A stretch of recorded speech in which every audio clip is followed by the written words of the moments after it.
Bienvenidos a un nuevo programa de Punto Género, un punto de encuentro para acercarte los temas que se debaten en el Congreso desde una mirada de género. Así te presentamos el programa.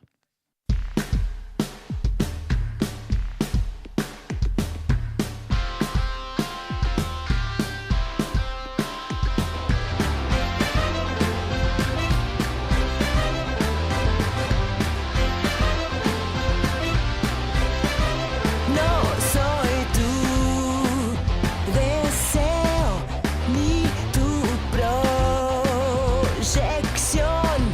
Quiero estar a salvo de mi confusión, porque yo nací mariposa, regalando luz de color, escondiéndome en una rosa.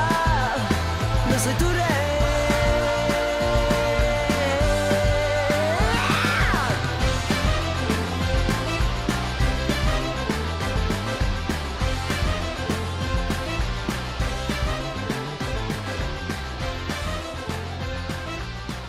Y hoy vamos a hablar en Punto Género de la violencia machista en la política. Vemos el informe y enseguida estamos con nuestras invitadas.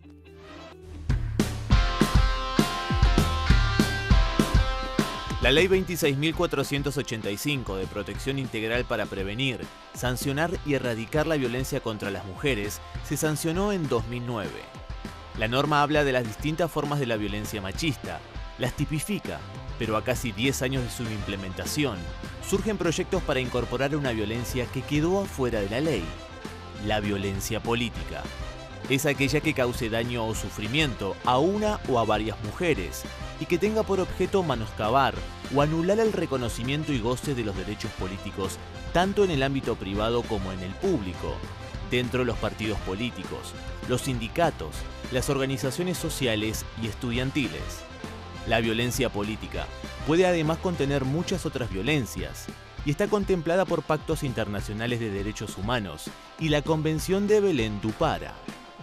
Las mujeres continúan enfrentando múltiples obstáculos económicos, sociales y culturales que limitan seriamente su participación en la vida pública y particularmente en los cargos de gobierno. Una de sus formas más visibles está vinculada al aumento de la participación política, en particular en los cargos de representación. ¿Cómo modificaría esta situación la aprobación de la incorporación de la violencia política a nuestras normas?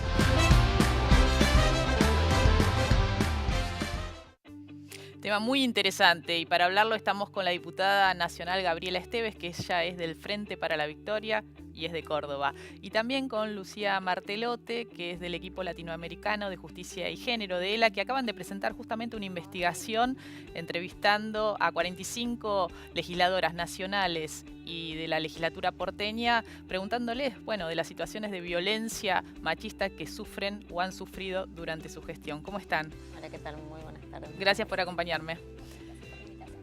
A ver, diputada, usted es una de las que ha presentado un proyecto integral para legislar sobre la violencia machista en el ámbito de la política. ¿Por qué surge la necesidad de incorporar esta figura a la legislación ya vigente, que abarca a las relaciones interpersonales de las mujeres en otros ámbitos, ¿no? Bueno, fundamentalmente porque no estaba considerada dentro de la ley integral y porque consideramos que era un tipo de violencia específica que tenía que ver con los ámbitos de participación de la mujer en diferentes espacios donde se hace política, no únicamente en lo que tiene que ver con los cargos de representación específicamente, por ejemplo, estatales o gubernamentales, sino también en lo que tiene que ver con los sindicatos, con los clubes, con las asambleas barriales, donde todas las mujeres somos generalmente las que más trabajamos y las que estamos subrepresentadas cuando se arma un esquema de representación para poder hablar públicamente o para conformar una lista dentro de un centro vecinal. Por ejemplo, las mujeres son las que sostienen los trabajos barriales y generalmente las listas las terminan encabezando los hombres. Y consideramos que esto tenía que ver con una situación permanente de discriminación hacia las mujeres en torno a su representación política y creímos que había que legislar sobre eso, porque que la mujer sea la que sostiene el trabajo y luego esté subrepresentada en los espacios de representación, consideramos que es un tipo de violencia. Ahora, ¿qué fue lo que encontraron en esta encuesta, este relevamiento que hicieron? Bueno, creo que uno de los principales hallazgos tiene que ver con la magnitud del fenómeno. Nosotras entrevistamos a 45 legisladoras y lo que vimos es que 8 de cada 10 habían sufrido a lo largo de sus trayectorias políticas alguna acción vinculada con la violencia hacia ellas por el mero hecho de ser mujeres. Entonces, ¿Qué tipo de situaciones relatan? hay de todo tipo. Lo que vimos es que las que aparecen con más frecuencia son la violencia psicológica y la violencia simbólica, y esto pueden ser, por ejemplo, comentarios machistas, invisibilización, cosificación, pero después también vimos otro tipo de conductas que tienen que ver con la violencia económica, que es recibir menor salario, por ejemplo, que sus compañeros varones, o que les den menos recursos financieros para organizar actividades, y en mucha menor medida algunas acciones vinculadas con violencia física y sexual, que quizás esa es una de las principales diferencias con otros países de América Latina, en donde hay mayor prevalencia de violencia física y sexual. En tu caso, te voy a tutear. Te empecé Sí, tratándote por usted, favor. pero bueno, sos tan joven. ¿Cuántos años tenés? 40, ¿Hace cuánto estás en la política? desde los 16 años. ¿Y qué situaciones has vivido vos vinculadas al machismo, ¿no? A veces están tan naturalizadas que cuesta verla y una se las aguanta, ¿no? Pero por ahí trabajando Te la las temática... aguantás, pero no las naturalizás nunca. Las ves. Sí, las ves, las sentís, las padeces. Mira, desde derecho a participar en reuniones donde por lo general son mayoría hombres, y cuando hablan se hablan entre ellos y nunca te hablan a vos. No te miran, ni No siquiera. te miran, y cuando vos intentás hablar por encima de tu voz para que no pueda escucharse lo que vos querés decir. Eso, pero es una constante, y es hasta el día de hoy. Digamos que tengo un cargo de representación y quizás el más alto cargo que tiene el Frente para la Victoria en mi provincia, y se siguen dando ese tipo de situaciones donde intentan siempre tapar la voz de las mujeres. Y después, desde que piensan que vos estás porque estás relacionada sentimentalmente con alguien, hasta que las mujeres no somos capaces de dar un discurso que motive a la militancia cuando estás, por ejemplo, en un acto que es tipo mitin, que dice, no, cerrar mejor que cierre un hombre porque el hombre genera más motivación entre los compañeros, mejor que cierre un hombre. Y a vos te dan un pedacito chiquitito solo por el hecho de ser mujer. Es como una pelea constante, ¿no? Donde las mujeres estamos haciendo causa común y abriéndonos espacio y acompañándonos y apoyándonos, porque en realidad la única manera en la que hemos logrado empezar a superar estos obstáculos que tenemos con respecto a la violencia machista en la política es a través de hacer causa común las mujeres. Ahora, la ley 26485, que es la ley integral de protección hacia la violencia en todos los ámbitos de las relaciones interpersonales, que no define la violencia machista dentro de la política. Algunos de los proyectos que se han presentado en este tiempo apuntan a incorporarlo dentro de esa ley. El tuyo habla de un marco más integral. Mi pregunta va... ¿Cómo se aplicaría? Porque la 26485 no prevé sanciones. Lo que dice es, bueno, la justicia tiene que intervenir para hacer cesar esa violencia. Me imagino, bueno, en una relación de pareja, por ejemplo, que venga... donde hay un hombre que maltrata, que venga la justicia y diga, bueno, usted es excluido del hogar o no se puede acercar a determinada distancia. Lo veo más plausible, más posible. Ahora, en el ámbito de la política, que venga la justicia y diga en un partido político o dentro de un bloque, déjenla hablar, o este diputado que no le permite dar un discurso al finalizar un meeting no se puede acercar. No veo cómo se implementaría en la práctica para que además tenga un fin que cumpla la función, ¿no? Que cese esa violencia.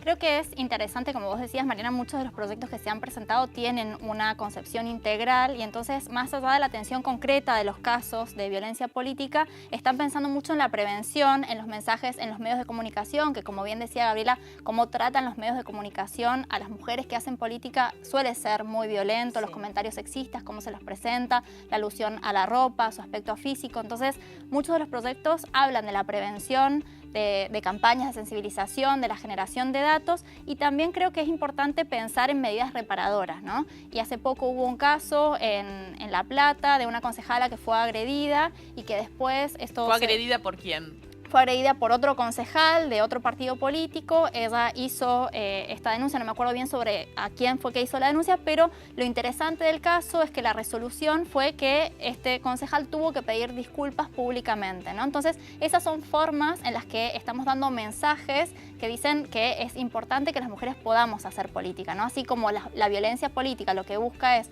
alejar a las mujeres de posiciones de representación, es interesante pensar en estas formas de abordarlo que van más allá de los casos concretos y que mandan también mensajes hacia la sociedad.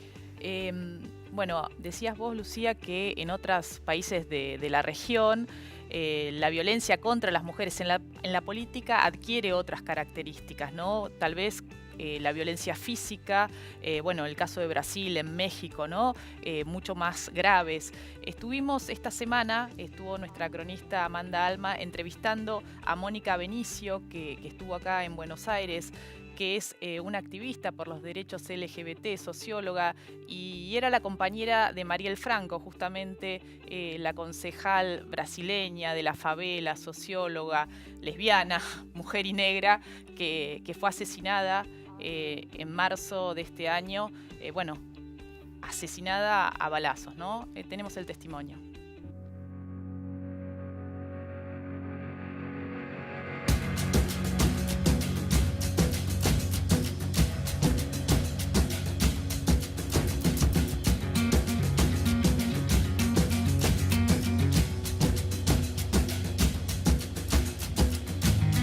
A gente não tem no Brasil nem essa pauta, né? Isso não é nem questionado. E é muito interessante. Se você olhar hoje o cenário brasileiro, as últimas informações, inclusive, a gente tem candidato à presidência que comete esse tipo de violência. Então, talvez se tivesse uma lei específica, iria inibir esse tipo de violência. É lamentável que a gente tenha ainda que ficar discutindo que precisa de uma lei para que a gente seja respeitado, seja em qualquer espaço, mas inclusive nos espaços de poder. É interessante a pauta, eu acho, infelizmente, ainda necessária, né? Porque é muito comum as mulheres que estão ocupando esses espaços de poder serem deslegitimadas, serem violentadas, não respeitadas em seu discurso, porque são mulheres ocupando esses espaços que a gente sabe que a construção machista e patriarcal colocou os homens, sobretudo héteros, brancos, como representantes desse espaço. Eu acho que hoje o movimento feminista, inclusive, faz uma luta para a gente desconstruir isso. O desrespeito vem de todas as naturezas, né? Não só de figuras políticas. Para dar um exemplo concreto, no 8 de março, Marielle faz um discurso simbólico e na galeria, dentro da Câmara Municipal, enquanto um parlamentar está se pronunciando, você não pode ficar gritando para inibir o discurso dele. E havia um homem na galeria gritando, apoiando a ditadura militar. E aí ela diz que não aceita que os vereadores daquela casa a interrompam enquanto estão falando e não vai aceitar que um homem na galeria grite para interromper o discurso dela. E aí ela diz que não será interrompida. Mas entenda, isso não acontece com os homens brancos quando estão se pronunciando. Então, essa violência ela é muito simbólica, muito forte e, lamentavelmente, a gente tem que discutir ainda que precisa de uma lei para isso, mas eu acho fundamental um projeto como esse. Bueno, ahí estaba Mónica Benicio, por un lado señalando que en Brasil nos está dando este debate y la paradoja, ¿no?, de que sea necesario incorporar esta figura para que las mujeres puedan, en todo caso, militar o hacer la actividad política sin sufrir el machismo. Creo que lo que está pasando en estos tiempos es que estamos identificando como violencias machistas de género situaciones que antes naturalizábamos. Por más, como vos decías, las veías, pero bueno, uno pensaba que no podía hacer nada, que había que bancárselas, ¿no? Y aparte empezar a nombrarlas, ¿no? Porque antes estas situaciones que se daban era prácticamente lo común de los ámbitos políticos y ahora lo empezamos a nombrar, empezamos a decir que nos están ejerciendo violencia y empezamos a reaccionar en torno a esto, ¿no? Y nos organizamos también para que esto no sea así. Lo que te decía antes, esto de hacer causa común. Las compañeras, cuando detectamos una situación así, como todas ya somos conscientes de que estas situaciones nos pasan y nos atraviesan a todas, obramos en consecuencia y nos apoyamos y nos respaldamos, y hasta cosas que son chiquitas pero simbólicamente son muy importantes. Cuando habla una compañera siempre es la más aplaudida. ¿Y cómo piensan que cae estos proyectos en el bloque, ¿no? En los bloques van a avanzar porque van a necesitar de los votos de los varones, que van a tener que perder privilegios, ¿no? Que son los que van a ser señalados justamente por este tipo de legislación. Yo creo que van a avanzar porque estamos frente a un cambio de época y estos temas, como bien decía la diputada, se están poniendo en la agenda pública y política, y es algo similar a lo que sucedió con el acoso callejero, que antes también se daba por sentado, naturalizado, se hablaba de los piropos, o con el acoso también en el ámbito laboral, ¿no? Cuestiones que hace 10 o 15 años parecían parte de estar en ciertos ámbitos, en la calle o en el mundo del trabajo, hoy se nombran como acoso, y creo que lo mismo va a pasar con la violencia política. No vamos a poder visibilizar y reconocer que este es un problema que afecta a muchas de las mujeres que hacen política y que no tiene que ser el costo la violencia de participar. Pero hay como dos causas, ¿no? Por un lado, hay muchos hombres que lo comprenden y hay otros que tienen tanto miedo que lo votan porque tienen miedo y porque de quedar temen a expuestos. claro. Muchas veces este tipo de normativa, como ha funcionado o está funcionando en las escuelas secundarias, con estos espacios que se llaman No es No, donde se reciben denuncias de alumnas que, bueno, señalan a sus compañeros. Es un tema de debate de cómo tramitar ese tipo de denuncias. Pero lo interesante es que a veces funcionan como espacios de prevención, porque como nadie quiere quedar escrachado finalmente, bueno, se cuida más. Lo importante es que las mujeres de la política empiecen a decir ya no nos callamos más, ¿no? Como ha surgido estos movimientos en otros ámbitos y bueno, y a partir de esto se empiece a entender que es parte de este proceso hacia una sociedad más igualitaria. Muchas gracias a las dos por habernos acompañado. Muchísimas gracias. Después de la pausa, seguimos con más Punto Género. No te vayas.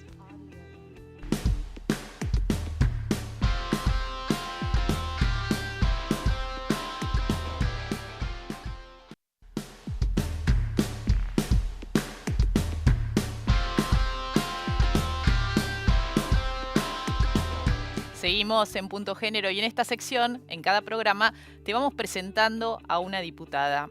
En este caso es el turno de Lorena Madsen. Es de la UCR, es de Río Negro y ella te cuenta esto.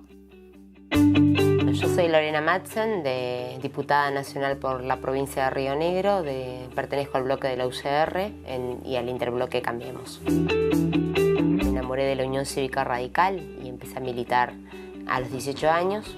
Fui autoridad partidaria en el comité seccional como presidenta de la Juventud Local y fui presidenta de la Juventud Radical de la provincia de Río Negro, lo que me permitió recorrerla muchas veces. Bueno, nunca fue fácil el camino, desde la perspectiva de ser mujer, poder acceder a los cargos que normalmente han sido cargos de hombre, aunque la provincia de Río Negro es una provincia con mucha legislación progresista en esta materia. Desde el año 2002 contamos con paridad en la conformación de las listas, así que eso me permitió, digamos, en mi provincia tener mejores posibilidades que otras mujeres del país. Tiene que ver con que las asociaciones o instituciones que tienen que ver con la temática de violencia de género puedan participar como querellante en los juicios penales. A su vez, también después de lo que fue el tratamiento de la ley de interrupción voluntaria del embarazo en el Senado, cuando salió rechazado, hemos propuesto que sea declarado el 8 de agosto el Día Nacional de los Derechos Humanos de las Mujeres. Seguimos en Punto Género. Interesante, ¿no? El 8 de agosto, Día Internacional, Día por los Derechos de las Mujeres, ¿no? Así está proponiendo la diputada. Y ya estamos con Amanda Alma. ¿Cómo estás, Aman? Bien, todo muy bien. ¿Bien? Sí, repasando un poco la agenda de lo que estuvo pasando. Trajiste un montón de cosas. Lo vemos en el Noti y ahora seguimos conversando con Amanda.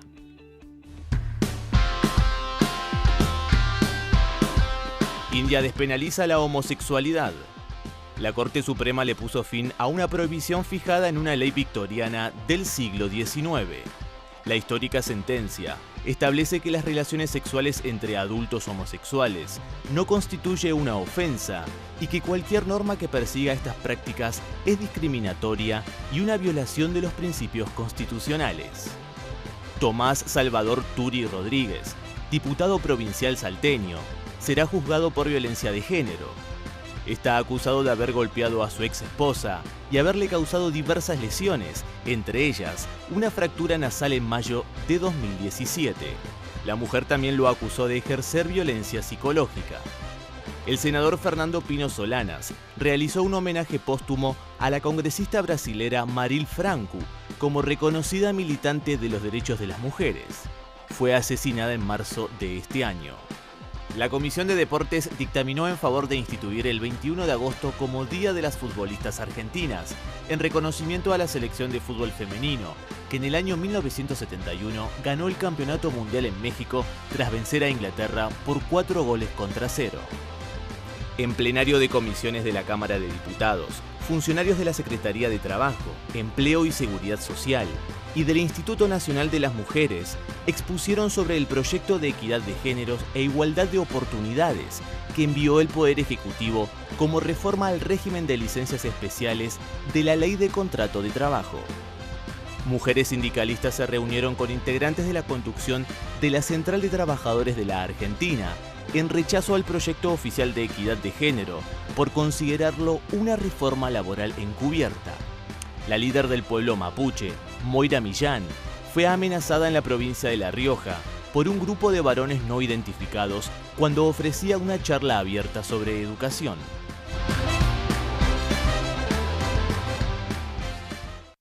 Y tenemos el gran gusto de tenerla a Moira Millán, que es huaychafe del pueblo mapuche, lo que se dice guardiana, ¿está bien dicho? Defensora del pueblo mapuche, acá con nosotros en Punto Género. ¿Cómo estás? Mari, Coriantu, buenas tardes. Bueno, una alegría hablar con ustedes hoy. Estuviste, bueno, tenés una causa en tu contra. Ahí veíamos en el informativo que fuiste amenazada durante una visita que hiciste al norte. Pero además, quizás el hecho más gravoso también tiene que ver con una causa que se te ha iniciado y que está citada para el 19 de septiembre a una indagatoria. Contanos de qué se trata. Sí, realmente es tremendo lo que está pasando en este país. Esta causa tiene que ver con un hecho que aconteció el año pasado, el 20 de septiembre del año pasado.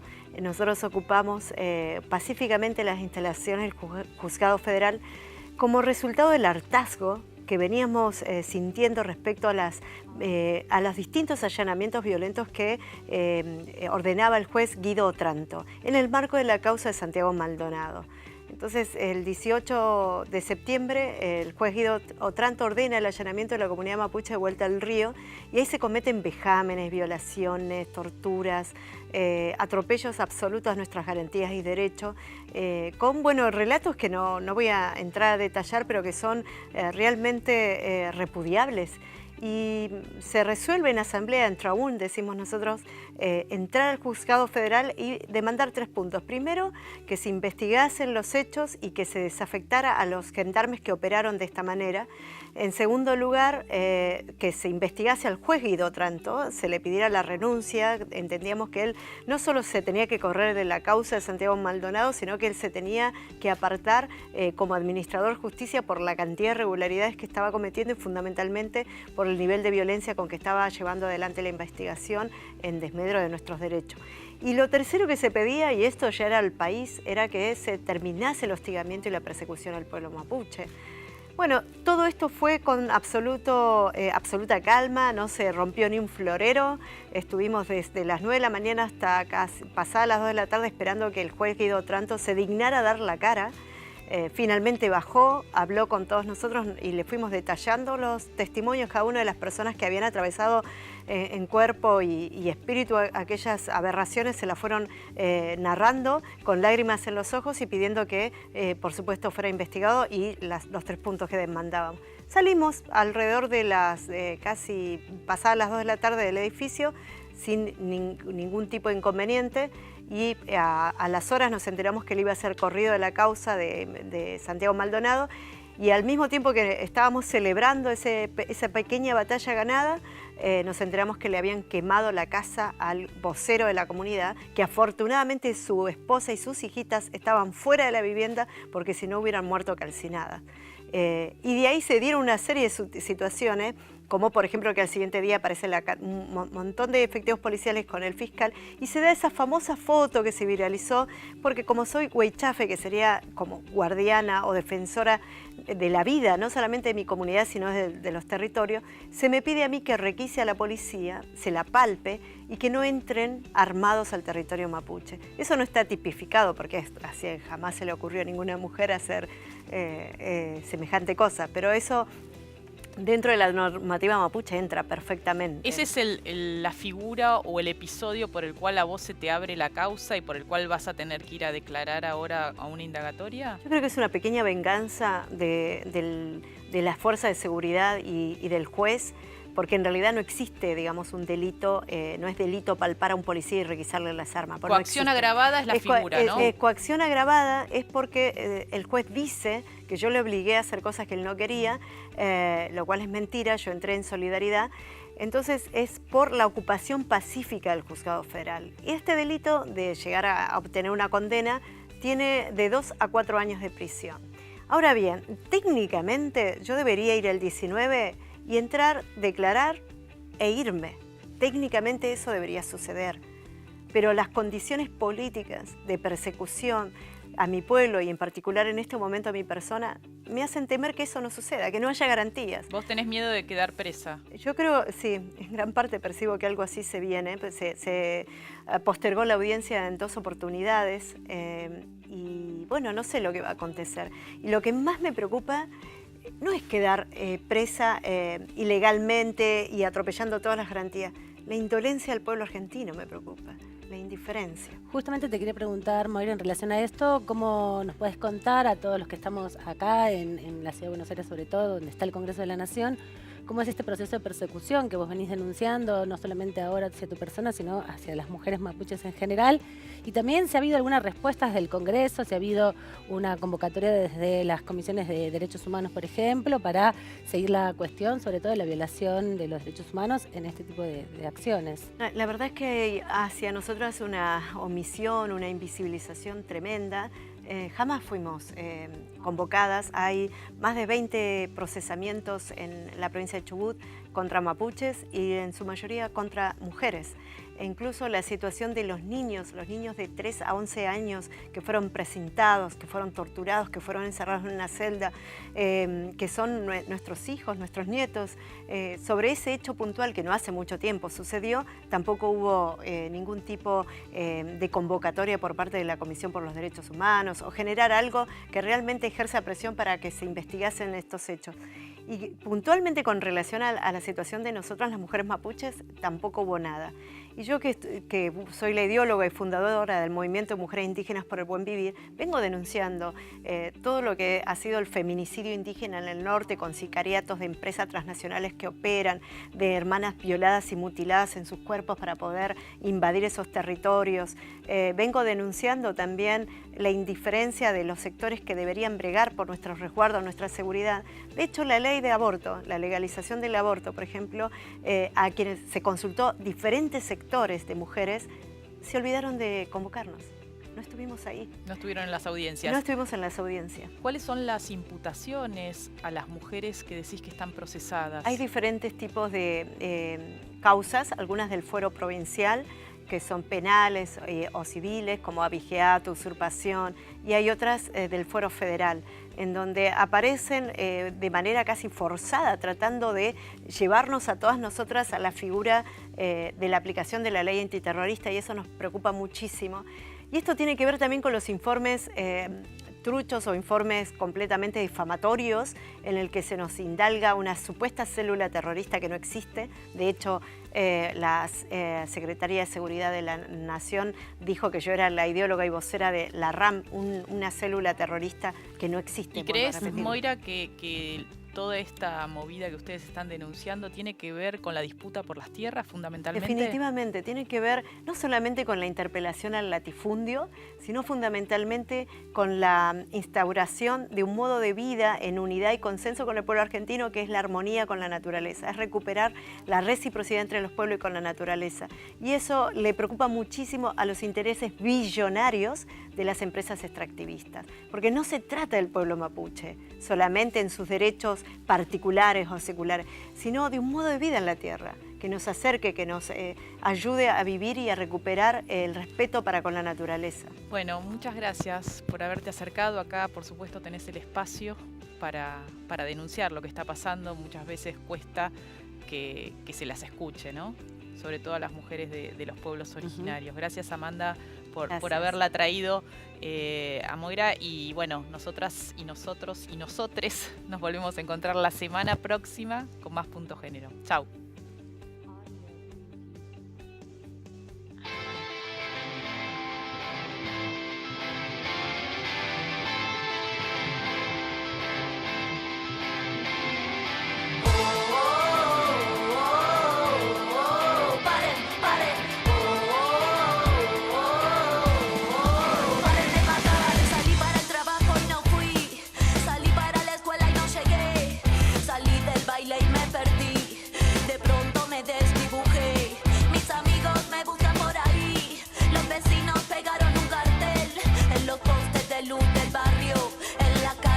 En el tren me busca mi hermano, me busca mi madre. Perdí contacto ayer a la tarde. Vino la tele, habló mi padre.